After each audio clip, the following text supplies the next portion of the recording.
Hey guys, welcome back to another English episode of the podcast.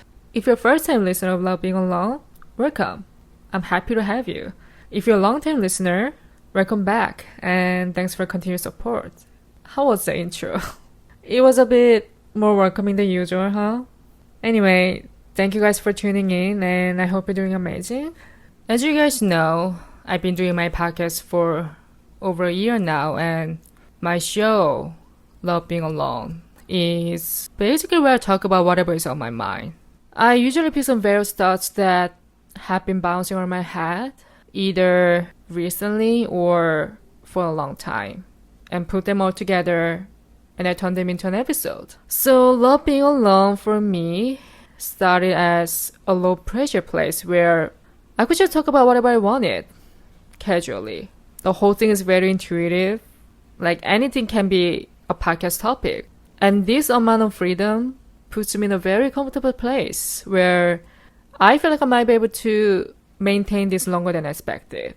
I feel pretty confident that there's no way I will quit due to a lack of ideas.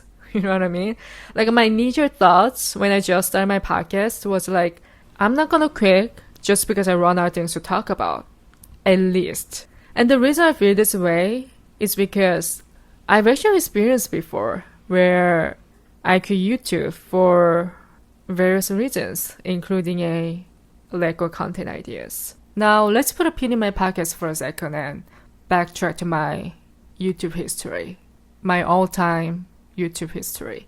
I'm pretty sure many of you guys don't know about this, but I launched my first YouTube channel during the pandemic in 2020, I believe. And it was mostly vlogs. I mainly did some vlogs. It started off pretty well.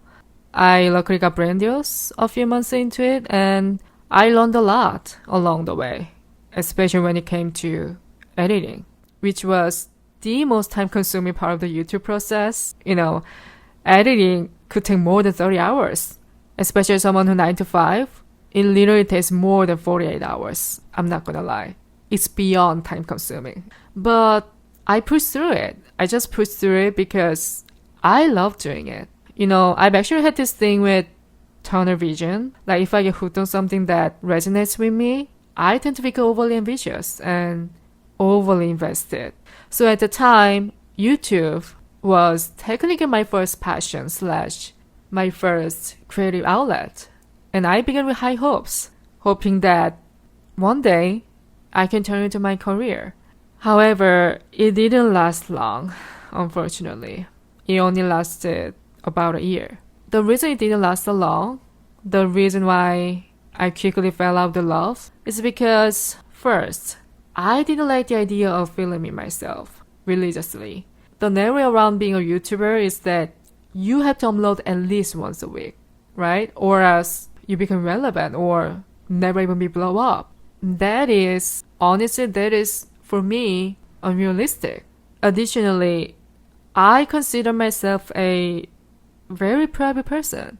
Now, this might sound kind of contradictory since I have a weekly podcast and also use Instagram, but these platforms are incomparable. You know what I mean? I find them much more lighthearted compared to YouTube. On Instagram, I mostly go when I have something to post. And I don't even post frequently unless I'm on a trip or something. Also, when it comes to my podcast, there's a structure. My podcast falls into the self-help category, which means there are boundaries about the subject matter. It's not something where I just shoot the breeze and share TMI. I always write an outline ahead of time so I can be cohesive and thoughtful about what I say.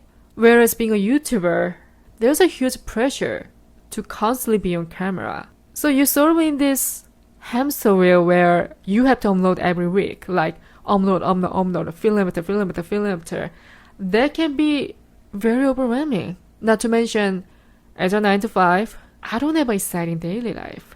My day starts at my workplace and ends at home. 8 hours a day, 5 days a week. My life it's just as boring as the boy next door. So the only time I can make a YouTube video is on the weekend. But some weeks, I just want to be silent, quiet, and cozy in my bed. some weeks, I just want to do nothing. And I felt like it was more common than it should be. That I was forcing myself to be on camera and forcing myself to go out and do stuff for the sake of my video. Because, obviously, I had to grow my channel. If I'm being honest, if I'm being brutally honest, there are many times when I was reluctant to film myself and do extravagant things to try not to bore my audience. I ended up splurging on stuff and filming shopping hauls or over purchasing clothes and filming lookbooks, whatever.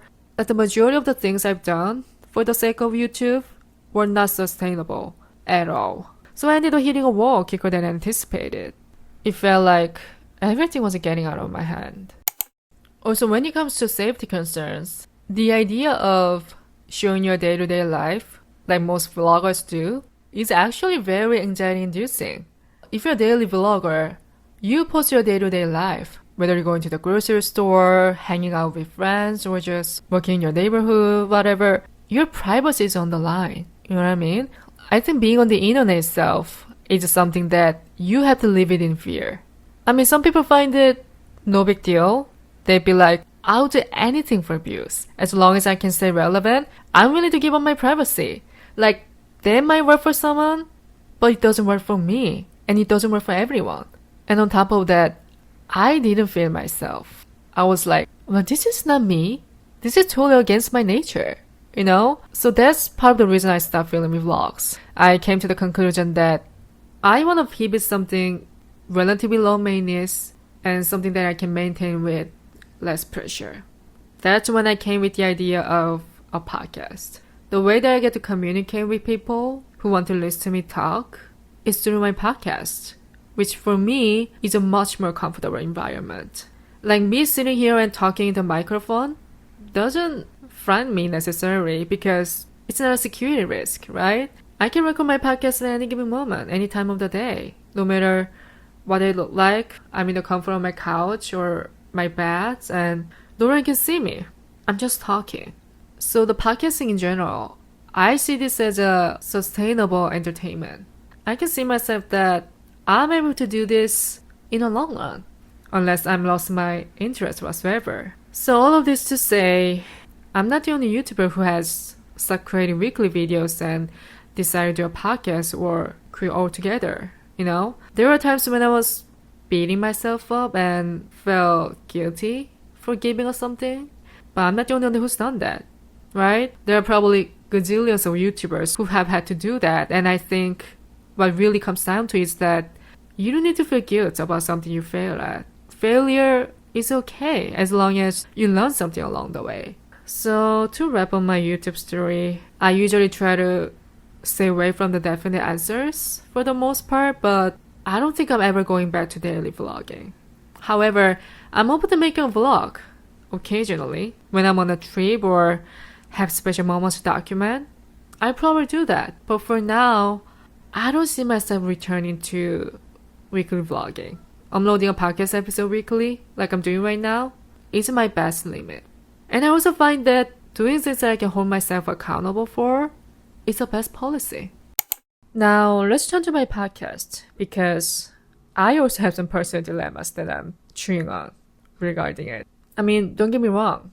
I'm doing great. I'm doing really great. I love doing my podcast. I love enjoying the process of my podcast. But some dilemmas I've been dealing with is something that I assume anyone pursuing a creative career has gone through it at least once. So I think I'm going to run that down with you. The sheer love being on a podcast is a big chunk of my workload outside my main job now. This is my primary creative outlet, and I'm considering my true passion / hobby, I would say. The reason I consider it hobby is because, like I mentioned earlier, like thousands of times, I have a main job. I've been in a 9-to-5 pretty much my whole life, which has never been a voluntary option for me, if I'm being honest. I'm doing this to just keep my life afloat. That's it.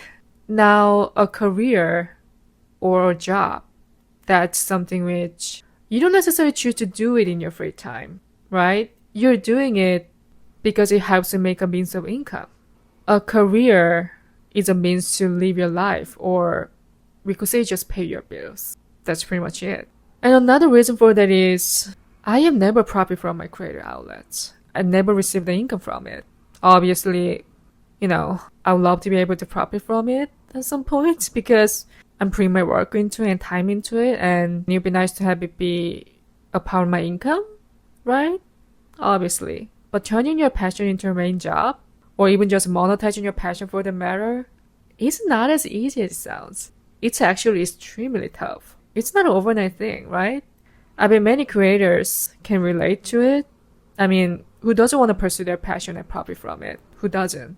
I'm no exception. Like, ever since I started, in the back of my mind, I've always thought, maybe one day I will make this my job because, that is my ultimate goal. However, it is impossible for everyone in this world to have a job that's rooted in their passion. It can take a lot of time to get to a point where a creative endeavor is your main source of income because you're building something from the ground up, right? And you can make any promises along the way. Let's say you're a content creator and you create a video. You don't know if your viewers are gonna love it. If you're a musician and you put your music out into the world, you don't know if your listeners are gonna love it. When you're writing a book, which I've also been working on it right now, when you're writing a book, you don't know if your people are gonna enjoy reading it. Like, everything is unpredictable. And that sense of unpredictability often puts you in a state of uncertainty. It can give them some sort of anxiety. And it's also very, very, very, very tough financially. When your passion has a means of income, depends on whether or not people are going to like you on the internet, you lose the stability of having a regular income because you're on your own boss. You're self-employed. So it's not like you get a paycheck every month, right? You need to kind of let go of the safety of having a regular income. And that's, I think, arguably the hardest pill to swallow for many people. So now, as I analyze the concept of turning passion into a career, I started to wonder, knowing that everything is not promising, everything is not predictable, do I necessarily need to turn my passion into a job? If I do, am I willing to take all the risks? Are you psychologically, physically ready to do that? Is it actually worth my time and effort, even if I'm not able to profit from it? In the beginning, I started my podcast because I enjoy doing it. I fully choose to spend my time on it, working towards it, learning it, and getting better at it. It's something that I willing to choose to pursue it, right? So profiting from it was not my number one priority. I'm more focused on growing my channel to reach a larger audience so I can connect with more people. And then if I do get lucky, I might have opportunities for sponsorship or brand deals that I can eventually profit from, but that is something to consider later on, right? As much as I'm aware of this aspect, I like to be patient and just immerse myself in the process first and foremost, while seeing how other people thrive in their creative careers and share their successful stories online, such as how I made big on YouTube or how to turn my passion into a successful business. Like, all these extreme next level titles often caught my eyes and I couldn't help but click them because they all sound so intriguing, and next thing I know, I feel regret at watching them. And that affects me mentally and even compare myself like, wait, am I on the right track? Am I doing it right? If so, why haven't I achieved the level of success? What am I missing here? Like, I'm starting to question everything. I started to doubting my ability to pursuing my creative career. You get what I'm saying? Another good example of a scenario that makes you question what you're doing due to external force is, let's say you want to be a writer. You don't have any certain degrees related to writing and you never formally educate yourself in this industry, but writing is your true passion and becoming a writer has always been your long-time goal and you want to make it happen and you want to pursuing it. But let's say your friends and family try to talk you out of it and want you to have a higher paying job. because they argue that being a writer is not financially stable until you become a, bestseller or whatever. And there's a plenty of room for fuck ups. And then you start to feel the pressure to make decisions based on other people's expectations, as if there are guaranteed steps to success in life. You know what I'm saying? Like, even if you know deep down yourself that, like, you need to prioritize yourself, you need to make decisions for yourself and for your soul, for your own well-being, you find yourself torn between following a path of guaranteed success and following your intuition to pursue your true passion. You start to all of a sudden confused. We're constantly being faced with the choice between guaranteed success and more happiness in life. Obviously, it would be nice to just mind our own business and go our own way, no matter what other people say about us or judge about us. But we, as humans, are prone to external forces. It's normal. I think it's completely normal, but most importantly, you have to make decisions that lead you to a happier, more fulfilling life, where you feel connected to and inspired by what you're doing. And so, as I'm sorting through this dilemma, I realized that having a dream and a passion and having a career don't always go hand in hand. And on top of that, don't feel like you fail if you can't find a way to make money from your passion. In theory, being self-employed, being influencer, being an entrepreneur of some sort, all sounds great and like a dream come true, right? And a lot of people look up to that. I've seen so many people romanticizing being self-employed and kind of diminishing the fact that being an employee is just a stepping stone to eventually becoming a self-employed. I mean, understandably so.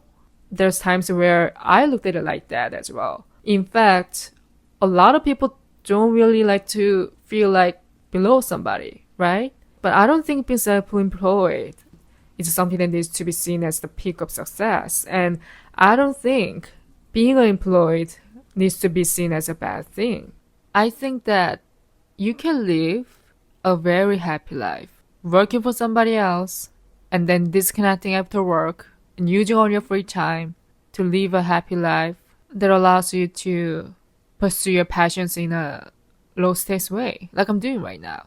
So I think the biggest takeaway here is that it's all about mindset. It's all about mindset, how you look at it. Think of it like this. Think of it as like, I get to enjoy my passion for what it is, and I don't have to worry about making money from it. I get to enjoy it for me. I can just enjoy it for what it is, and it's going to remain secret for me. And that's not a bad thing at all. That's actually a really, really beautiful thing. If I were to start profiting off of it, you lose the magic. You completely lose the magic. It's no longer my passion anymore. Anyway, that's all for today.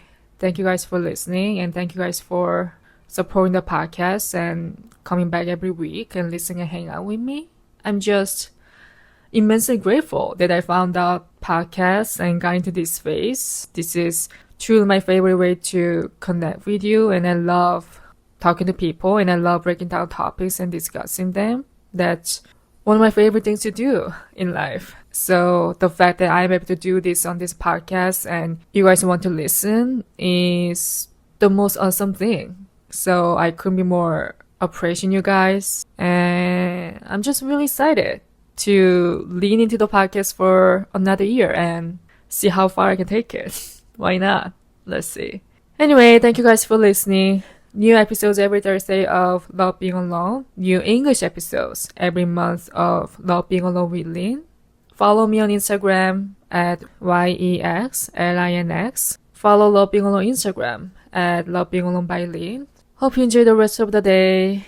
And alright, talk soon. Bye.